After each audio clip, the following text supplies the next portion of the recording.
Hi mga mi! Welcome sa ating page! May isang mami na nag-comment, naghahanap ng Teacher's Day entry ko daw. Sa totoo lang mga mi, marami naman tayong pagpipilian. Pwede tayong gumawa ng bouquet, pen sleeve, pero itong akin mga mi, keychain yung naisip kong gawin. Yung mini pot kasi mga mi ay per order ko lang talaga siya. For today's video mga mi ay samahan nyo akong gumawa para may idea rin kayo kung paano ko nga ginawa itong keychain natin. Yan yung reels ko nung isang araw mga mi, yung ginagawa kong mga bulaklak. Yung step niyan mga mi ay same lang doon sa hair clip natin. Bali dalawa nga yung gagawin natin dahil kailangan natin ng pares. Gumamit lang ako ng glue gun mga mi para mapagdikit ko yung dalawa. Sa part na yan mga mi ay medyo mabagal para magets nyo kung paano ko siya dinikit. Bali ayusin nyo nga lang para maganda namang tignan yung pinakabulaklak. Syempre lalagyan natin ng stamen, passy wire na lang din yung ginamit ko mga mi. Bali back to back nga yung ilalagay nating stamen mga mi. Kasi alam naman natin mga mi na magalaw nga yung keychain kaya dapat back to back siya. Huy, ba't ganun? Gumalaw ang keychain? Hindi mga mi, syempre alam naman natin na ang keychain ay ginagamit talaga sa susi, sa bag, sa wallet. Kaya talagang mas maganda mga mi kapag baliktaran siya. Syempre itong part na to mga mi ay naka-timelapse na naman kasi napakita ko na sa inyo yung mabagal na version. So tinapos ko na rin siya mga mi lahat para wala na nga rin akong babalikan. Sa actual mga mi, napaka-cute niyan. Kapag pinagsaklob natin mga mi yung dalawang piraso, mas maganda mga mi, wag nyo nang tatanggalin yung mga excess natin. Yung sa passy wire yun mga mi, yung mga excess, wag na nating tatanggalin para kapag dinikit natin ay nakaumbok siya. Then gumamit lang ako ng keychain ring na ganyan, ordinary lang yan mga mi. Kung gusto nyong malaman kung saan ko binili ay mag-comment na lang din kayo. Tapos hayan mga mi, panoorin nyo kung paano ko binukay ang pinaka magdudugtong dun sa flower natin. Ayan, pina-slide ko lang siya sa gunting. Syempre, kung ano lang yung sukat ng gunting, ay ganun lang din kalawak yung pagkabuka niya. Pero okay na yan mga mi, kasi isasabit na rin lang natin siya dun sa isang part na kung saan ay medyo may awang yung passy wire. Tapos, nung nahanap ko na nga lang din kung saan ko siya isusuksok, ay gunting lang din mga mi ang pinangsara ko. Yan mga mi, diniin ko lang para mag-close ulit. Syempre, nung nakita kong close na mga mi ay okay na yan. Basta ang mahalaga mga mi ay hindi mahuhulog yung bulaklak. Hindi ko alam mga mi kung anong gamit ng iba sa paglalagay ng keychain ring. Pero syempre ako mga mi ay diniskartihan ko na nga lang. Ang alam ko mga mi ay may nabibiling cutter para sa ganyan. Pero as long na okay naman mga mi na kaya naman sa gunting is why not? Hindi na nga rin ako bibili ng cutter kasi na-discover ko naman na pwede naman gamitan natin ng gunting. Huy! O diba? Tipid na naman ang person. Syempre mga mi, gets nyo naman na small business owner lang tayo. Kaya hanggat may matitipid mga mi, ay magtipid tayo. Kasi para makita natin yung pinaka matutubo natin sa bawat ginagawa natin. Tinapos ko nga lang mga mi, nalagyan lahat ng kitchen ring para makapag-proceed na tayo sa next. Ang next mga mi ay magpiprint lang din ako ng template para dito sa aking keychain. Nakuha ko lang mga mi ang template na yan doon sa ipa-flash ko dito sa screen. Dito mga mi kay Mel CSL. Ewan ko kung tama ba yung pag-pronounce ko. Sa mga naghahanap mga mi, ito na yung sagot. Yung mga nagpapapasa ng soft copy mga mi ay hindi ko talaga alam kung paano. Picture lang talaga kasi yung kaya kong ipasa sa inyo mga mi. Pero si mama mga mi ay graphic designer siya kaya alam niya yung mga ganyan.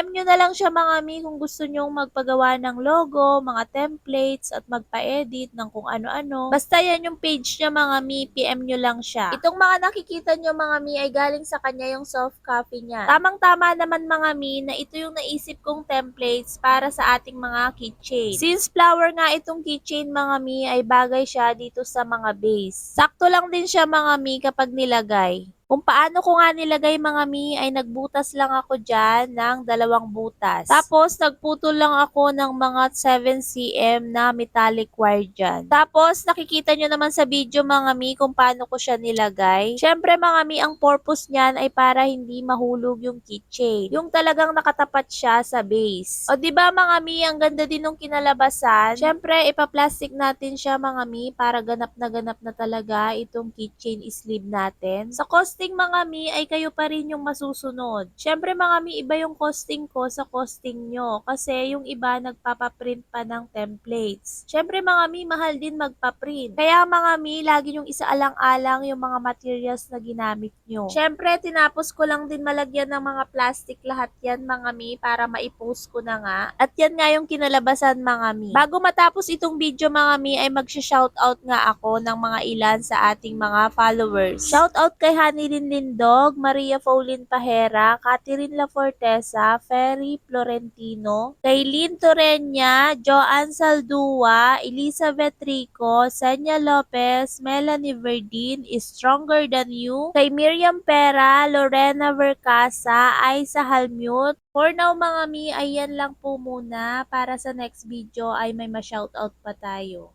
Thank you mga mi!